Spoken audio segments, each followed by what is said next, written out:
Hello everyone, good morning. কেমন আছো সবাই? আশা করি সবাই ভালো আছো। আর আমি কিন্তু একদম ভালো নেই, কারণ গলার অবস্থা খুবই খারাপ। ভয়েস দিচ্ছি, অবশ্যই ভয়েসটা শুনে তোমরা বুঝতে পারছো। তো যাই হোক, সকাল সকাল এদিকে ভাত বসিয়েছি আর এদিকে করব কফি। বিশ্বাস করো, কফিটা যে এত সুন্দর লেগেছে আর মনে হয় গলাটা খারাপ বলে আরও বেশি ভালো লেগেছে। তো যাই হোক, কফি টফি খেয়ে নিলাম, খেয়ে তারপরে এই যে দুপুরে রান্নার জন্য রেডি। আজকে করছি মুসুরির ডাল আর করছি ফুলকপি আলু ভাজা। তার কারণ আজকে মাছ একদমই খেতে ইচ্ছা হচ্ছে না, আর শরীরটা খারাপ থাকলে তখন দেখবে মাছ মাংস এগুলো একদমই ভালো লাগে না। তখন মনে হয় একটু ডাল ভাজা বা কোনো ভর্তা ভাতে দিয়ে বেশ ভাত খেতে ভালো লাগে। তো যাই হোক, আমার যেহেতু গলার অবস্থা খুবই খারাপ, তো খুবই কষ্ট করে রান্না করছি। তো ওদিকে আমি মোটামুটি ডালটাও বসিয়ে দিয়েছি, আর ওদিকে আমি করছি একটু ফুলকপির যে ঘেরোগুলো থাকে সেই ঘেরো দিয়ে আলু দিয়ে ভাজা। তার কারণ আমার মেয়ের এখন আবদার যে ওই ঘেরোটা দিয়ে ও ভাত খাবে, ঠিক আছে। তো যাই হোক, ঘেরোটা আমি আগে থেকেই সেদ্ধ করে রেখে দিয়েছিলাম। দেখো বেশ অনেকটাই হয়েছে, আর এটা খেতে বেশ আমারও ভালো লাগে। তোমাদের কার কার ভালো লাগে অবশ্যই কমেন্টে জানাবে। দুপুরে রান্না বান্না সেরে গ্যাস ট্যাসগুলো দেখা একদম খুব সুন্দর করে আমি ওদিকে পরিষ্কার করে রেখে এসেছি। আর এদিকে কাকিমা ঘর বারান্দা সব সুন্দর করে পোছা লাগিয়ে দিয়েছে। আর আমার কিন্তু খুবই শরীর খারাপ, তো তার মধ্যেও দেখো আমার ছোট্ট ঘরটাকে আমি কত সুন্দর করে, শুধু ছোট্ট ঘরটাকে না, আমার পুরো সংসারটাকে আমি সুন্দর করে গুছিয়ে রাখার চেষ্টা করি। আর এই যে আমরা যেহেতু এখন শীতকাল পড়ে গেছে, খুব ঠান্ডা, তো ব্ল্যাঙ্কেট গায়ে দিতে হচ্ছে। তো একটা ব্ল্যাঙ্কেট বের করেছি, তার জন্য এই অরটাও কিনে নিয়ে এসেছি। কেমন হয়েছে অবশ্যই কমেন্টে জানাবে। এটা হচ্ছে একদম মানে দোকান থেকে কিনে নিয়ে আসা। আর এদিকে দেখো আমার রান্নাঘরটাও কত সুন্দর লাগছে।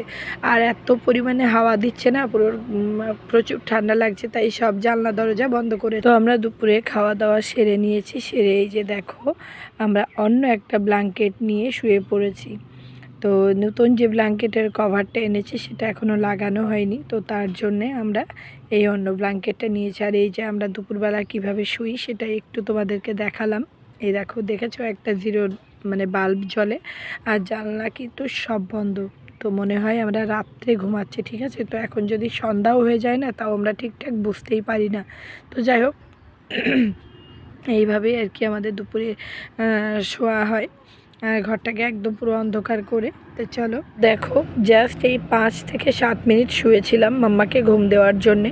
আর ওইদিকে ফোন করলো যে এক্ষুনি একটা জায়গায় যেতে হবে, খুব এমার্জেন্সি দরকার। তো আমি যদি আমার বাচ্চাদেরকে এক্ষুনি ডাকি তাহলে ওরাও যাওয়ার জন্য বায়না করবে, আর বাইরে যেহেতু প্রচুর ঠান্ডা, তাই আমরা নিজেরা দুজনেই যাব। তো এই যে দুজনে বেরিয়ে পড়েছে একদম শীতের কাঁথা কম্বল গায়ে জড়িয়ে, কারণ বেশ ঠান্ডা পড়েছে আর বেলা এখন অনেকটাই আছে। তো যাই হোক, দেখো বেশ ভালোই লাগছে। আর এত পরিমাণে গলা ব্যথা হয়েছে না, আর এই যে হাওয়াটা লাগছে, আর মোটরসাইকেল চালালে দেখবে শীতকালে মানে আরও বেশি হাওয়া লাগে। তো এই হাওয়ায় মানে আমার আরও বেশি নাক মুখ পুরো আটকিয়ে যাচ্ছে। কাজ মিটিয়ে বাড়িতে চলে এসেছি, চলে এসে এই জামা কাপড় ছেড়ে তারপরে হাত মুখ ধুয়ে চলে এসেছি রান্নাঘরে, কারণ মাম্মা উঠে গেছে ঘুম থেকে, মাম্মাকে খাওয়াতে হবে। আর এই যে আসার সময় নিয়ে এসেছিলাম একটু চপ। তো দেখো, এরকম গরম গরম চপ খেতেও কিন্তু শীতকালে বেশ ভালো লাগে। এটা হচ্ছে সিঙ্গারা, আর আমাদের এখানকার এই সিঙ্গারাটা এত সুন্দর খেতে, পুরো একদম ক্রাঞ্চি যেন। তো যাই হোক, একটু চায়ের সঙ্গে সিঙ্গারা একেবারে চাটা খেয়ে নিলাম। আর ভাবলাম যেহেতু ঠান্ডা, তো সেই জন্যে ভাতটা একেবারে গরম করে নিচ্ছি আর একটু বেগুন ভেজে নিচ্ছি, ঠিক আছে। তো মাম্মাকে একটু আধা ঘন্টা বই পড়িয়ে তারপরে রাত্রে খাওয়া দাওয়াটা তাড়াতাড়ি সেরে নেব। মাম্মা দেখো বই পড়তে বসে গেছে, আর ও খুব সুন্দর লিখতে পারে। এখন ওর পিছনে আমার খুব মানে একটা বকতেও হয় না, বকা বলতে ওই যে একটু বলে টলে দেওয়া, সেগুলো করতে হয় না, কারণ ও মোটামুটি সব কিছুই পারে, ঠিক আছে। তো দেখো ওর হাতের লেখা এত সুন্দর।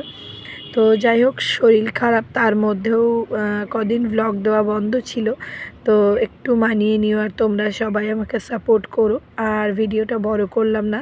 দেখা হচ্ছে পরে একটি ব্লগে। সবাই ভালো থেকো, সুস্থ থেকো, টাটা।